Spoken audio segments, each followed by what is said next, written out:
कैसन बा भैया, कोनो अच्छे हाल नहीं, ना ही हमारे पास ज़मीन, ना ही बच्चन लोगों के वास्ते कोई कपड़ा कोई लत्ता।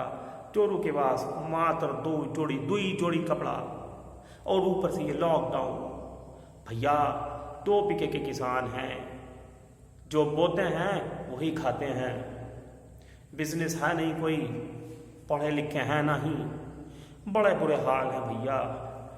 न ट्रैक्टर है, न डंगर हैं, न भैंस है, न गाय हैं। सुबह को जात हैं खेत पर अपने, पूरा पूरा दिन मेहनत करत रहे, वहाँ पसीना बहात रहे, और बाद में फसल कट के हमारे हाथ में काई 1 बोरा गेहूँ।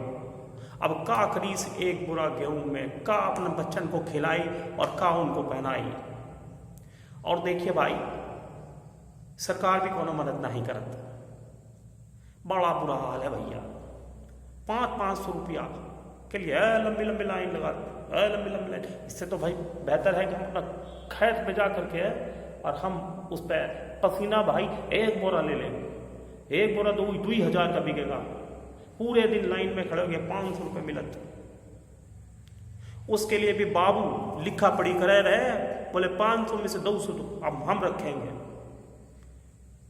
बहुत बुरा हाल है भैया। हमारे पास अगर ज़मीन होती तो हम उसको बोते, उसमें फसल आती, उस फसल को काट के हम बाजार में बेचते, तो हमारे बच्चन के वास्ते कपड़ा लाते, उनको शिक्षा देते, उन बच्चन को अच्छा खाना खिलाते। लेकिन ऐसा है ही नहीं।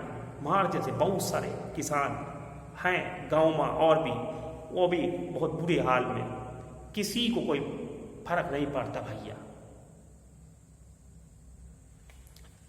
दोस्तों, मैं शालिक नबील एक बार फिर से एंटरटेनमेंट के लिए मैंने एक छोटा सा आपको डेमोन्स्ट्रेशन दिया।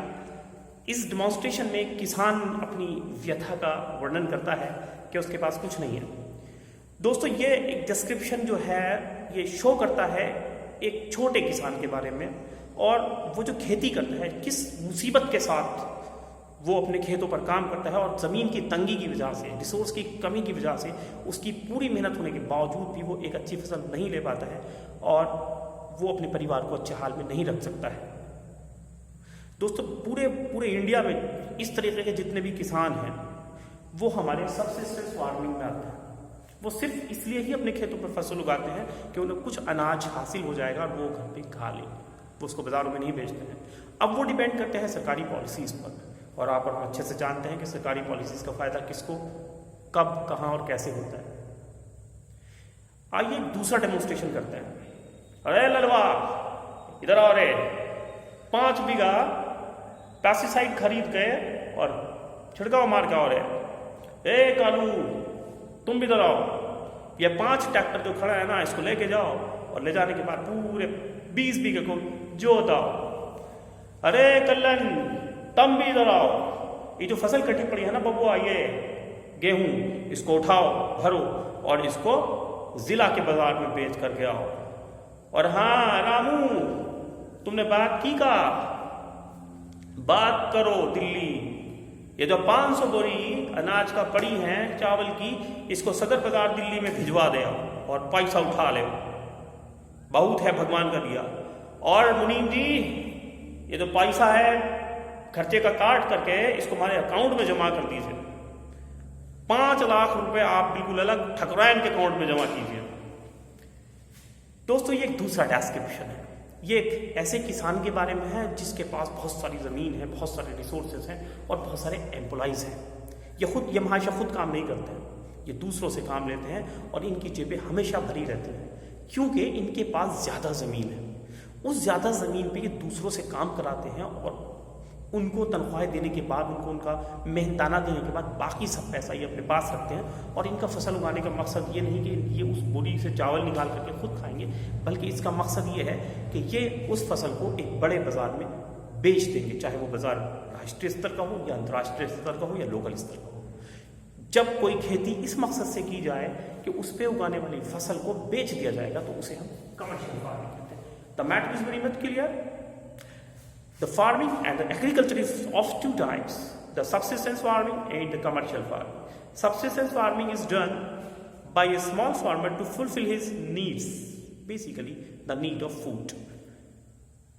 That small farmer does not sell this crop in the market because the quantity of this crop is very small. So he uses this crop